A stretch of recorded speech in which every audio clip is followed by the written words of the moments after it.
जी को भी हमें श्रद्धा रखनी चाहिए। पंडित जवाहरलाल नेहरू ने का कम काम किया इस देश में? नहीं। नेहरू जी ने 11 साल अंग्रेजों की जेलों में रहे हो, क्या देश की आजादी में उनका योगदान नहीं है? क्या डॉक्टर राममनोहर लोहिया का योगदान नहीं है? क्या बाबा साहब डॉक्टर भीमराव अंबेडकर का योगदान नहीं है?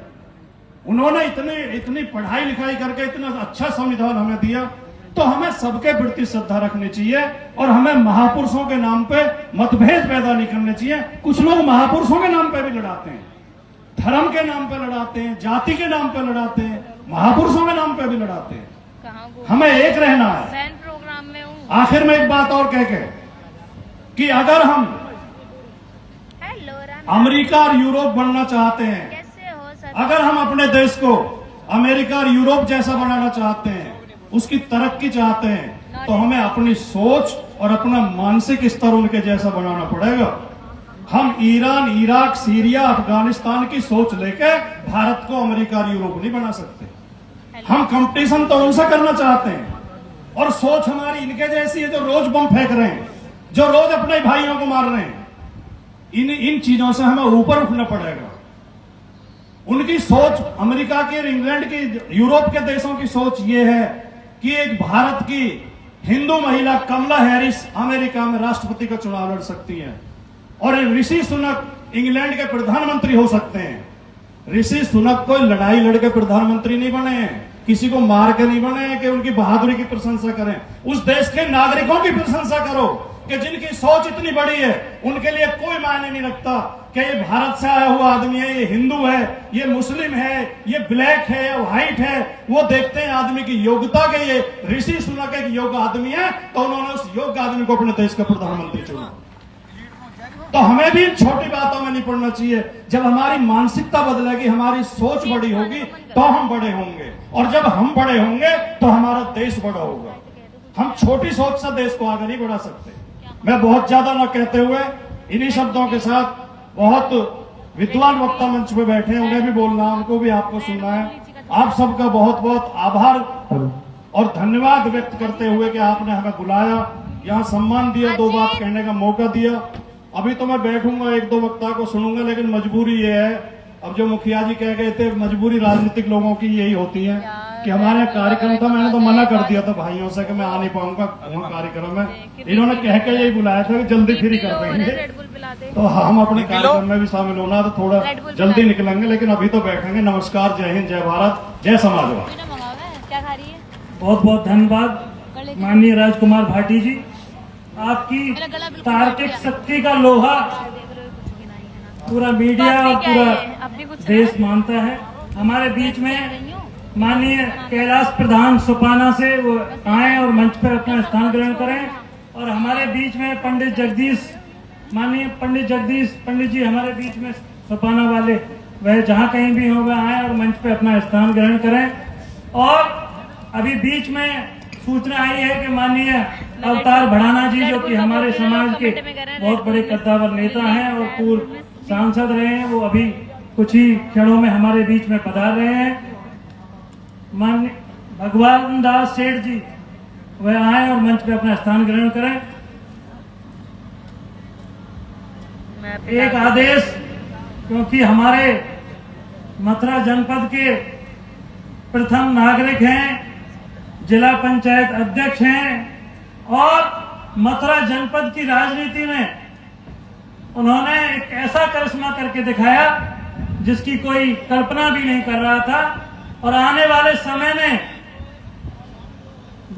अगर सब कुछ अच्छा रहा तो मथुरा जनपद का प्रतिनिधित्व देश में जाकर करेंगे। ऐसे युवा, तेज तर्रार और बहुत ही मृदुभाषी हमारे माननीय जिला पंचायत अध्यक्ष महोदय, उन्हें भी एक GTV के कार्यक्रम में जाना है। उन्होंने भी अनुरोध किया कि मुझे जल्दी से जल्दी बुलवाया जाए, तो मैं माननीय अपने जिला पंचायत अध्यक्ष जी से ही निवेदन करूंगा कि वो हम सभी के संबोधित करने की कृपा करें। माननीय अध्यक्ष जी।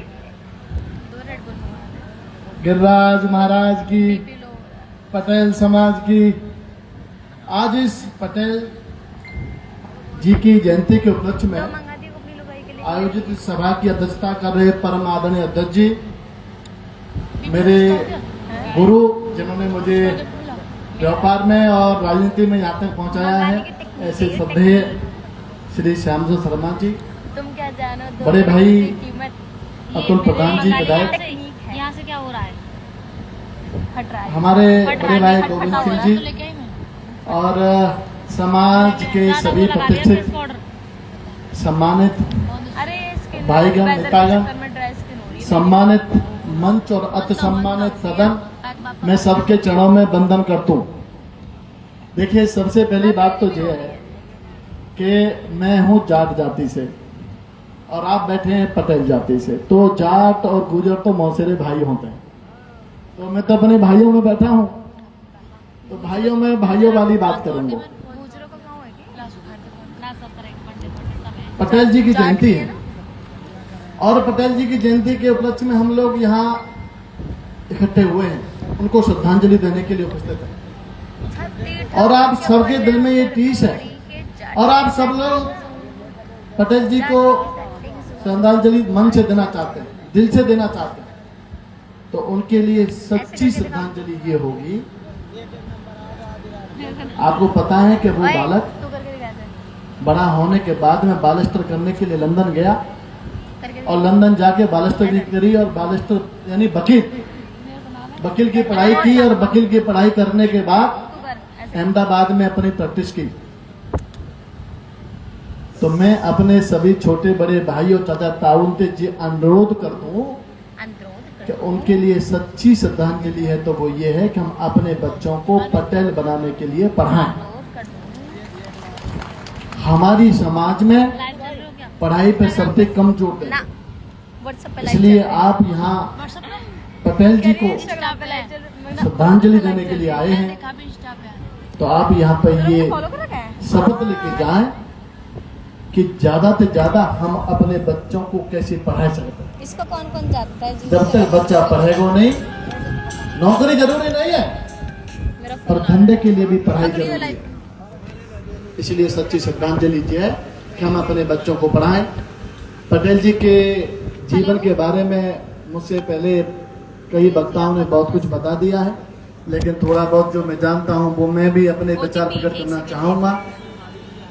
देखिए कि इस वकालत करने के बाद में महात्मा गांधी से प्रभावित होकर के उन्होंने आंदोलन में बैठे। पहला आंदोलन उन्होंने किया जब सूखा पड़ा, अंग्रेजों का शासन था, गोरों का शासन था, गोरे झुकने वाले नहीं थे, उनका हुक्म चलता था, लेकिन उनको मजबूर किया, मजबूर करके सरकार से पैसा दिलवाया। दूसरे आंदोलन में जब कर लगा दिया गया, फिर आंदोलन किया, उसमें भी मजबूर किया और घर से छूट दिलवाई।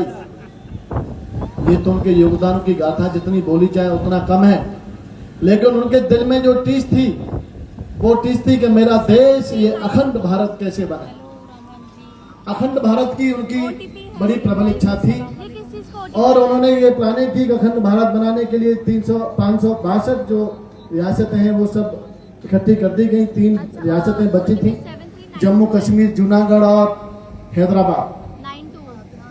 वो जम्मू कश्मीर जाना चाहते थे कि जम्मू कश्मीर को मैं जाऊंगा, हैदराबाद और जूनागढ़ जवाहरलाल नेहरू जी से कहा था कि आप जाइए, लेकिन जवाहरलाल नेहरू नहीं माने। उन्होंने कहा नहीं, जम्मू कश्मीर में जाता हूँ, उस रियासत को मैं इंडिया में विलय कराऊंगा और जूनागढ़ को, हैदराबाद को आप जाइए, आप भारत में विलय कराइए।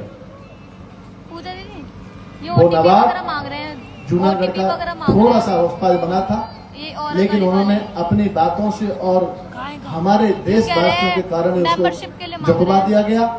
जब हैदराबाद का नवाब नहीं माना तो, क्योंकि वो गृह मंत्री थे, गृह मंत्री के अंदर में सारी फोर्सें होती हैं, थल सेना, वायुसेना और जल सेना को छोड़कर के बाकी जितनी फोर्सेज होती हैं वो गृह मंत्री के अंदर में होती हैं। तो गृह सचिव, गृह मंत्री होने नाते अपनी जो फोर्सें थी वो लगाई गई, अंत में वो भाग गया नवाब और हैदराबाद को भी शामिल कर लिया गया।